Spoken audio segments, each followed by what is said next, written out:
Hello बच्चों, कैसे हैं आप लोग। आशा करती हूँ कि आप सभी अच्छे होंगे। बच्चों, शुरू करते हैं आज का अध्याय, नीम के पत्तों का रस। यह एक कहानी है। तो बच्चों, हमें मधुर वचन क्यों बोलने चाहिए, मधुर यानी मीठे वचन क्यों बोलने चाहिए, इसके बारे में एक बार विचार जरूर कीजिएगा। आगे है पाठ परिचय। प्रस्तुत कहानी में बताया गया है कि कड़वे या कटु वचन दूसरों को बहुत दुख पहुंचाते हैं, इसलिए हमें अपनी वाणी यानी अपनी बोली को मधुर रखना चाहिए। मधुर यानी उसको बहुत ही प्यारा बोलना चाहिए। तो आइए शुरू करते हैं कहानी, नीम के पत्तों का रस। किसी गांव में एक सेठ रहते थे। उनमें बहुत से गुण थे, परंतु खुद पर काबू करने का गुण नहीं था। वे जरा जरा सी बात पर गुस्सा हो जाते थे और उल्टा सीधा बोलने लगते थे। उनकी कड़वी बातों से सभी परेशान थे। उनके परिवार वाले उनके इस स्वभाव से बहुत दुखी थे। काफी समय बीत गया, परंतु उनकी यह आदत नहीं बदली। यहाँ तक कि उनकी कड़वी बातों में और भी वृद्धि हो गई। एक बार उस गांव में एक साधु आए। वे गांव के लोगों की बहुत सी समस्याओं का समाधान कर रहे थे। सेठ के घर वालों ने भी उनके बारे में सुना। वे साधु के पास गए और अपनी समस्या बताकर बोले, महाराज कृपा करो, हम सेठ जी की इस आदत से बहुत परेशान हो गए हैं, कृपया कोई उपाय बताइए। साधु ने थोड़ी देर तक सोचा और फिर बोले, कल सेठ जी को आप मेरे पास भेज देना। तो बच्चों, यहाँ पर एक सेठ है जो बहुत ही गुणी है, लेकिन अपने गुण का काबू पाना उनके खुद के बस में नहीं है। वो गुस्सा हो जाते हैं और कड़वी बातें बोलने लगते हैं। इसी बात से उनके परिवार वाले दुखी। तो उन्होंने सोचा कि क्यों ना हम इन्हें एक साधु के पास ले जाएं। आगे है, ठीक है महाराज, इतना कहकर सेठ जी के घर वाले वापस लौट गए।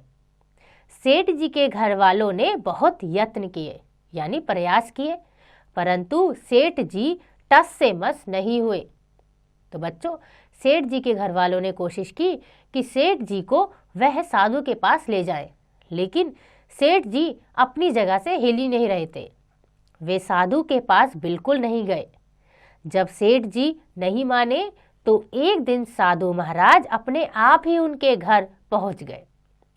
साधु को देखते ही सेठ जी लाल पीले हो गए यानी बहुत गुस्से में आ गए।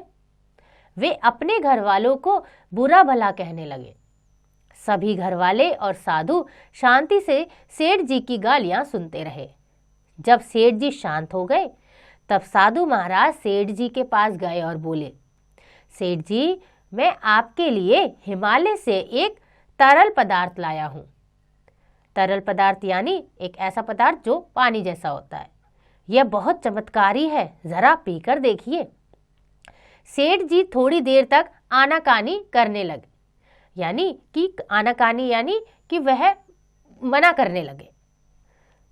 थोड़ी देर बाद परंतु फिर मान गए। उन्होंने साधु से तरल पदार्थ वाला कटोरा लिया और थोड़ा सा चखा। चखते ही उन्होंने बुरा सा मुंह बनाया और कटोरे को मुंह से दूर करते हुए कहा, यह तो बहुत कड़वा है, क्या है यह? अरे, आपकी जबान जानती है कि कड़वापन क्या होता है, साधु महाराज ने कहा।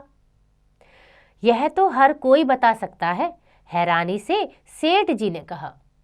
ऐसा नहीं है सेठ जी, यदि हर कोई कड़वेपन के बारे में जानता तो इस तरल पदार्थ से भी अधिक कड़वे शब्द अपने मुंह से नहीं निकालता, ऐसा साधु ने बोला।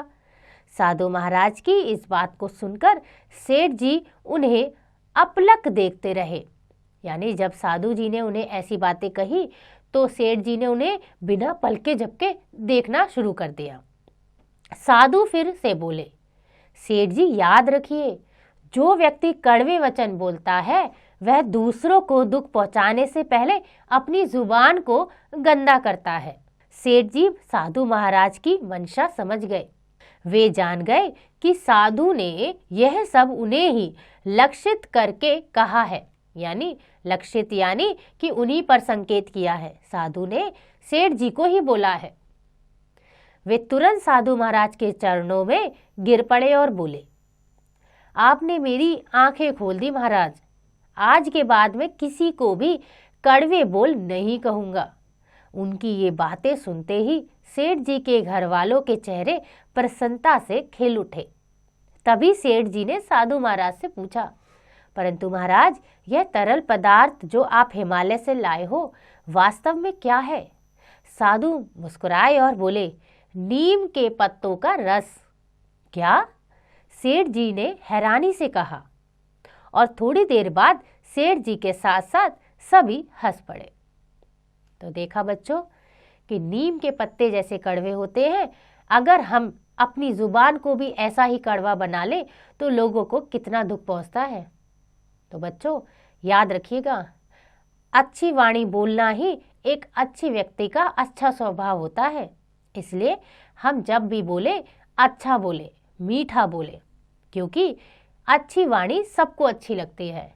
अगर हम अपनी जुबान से गलत बोलते हैं तो दूसरों को उससे बुरा लगता है। तो हमें अपने आसपास, अपने दोस्तों से, अपने परिवार वालों से अच्छे स्वभाव में बात करनी चाहिए। आशा करती हूँ कि आपको यह अध्याय समझ आ गया होगा। इसका अभ्यास आप स्वयं कीजिएगा।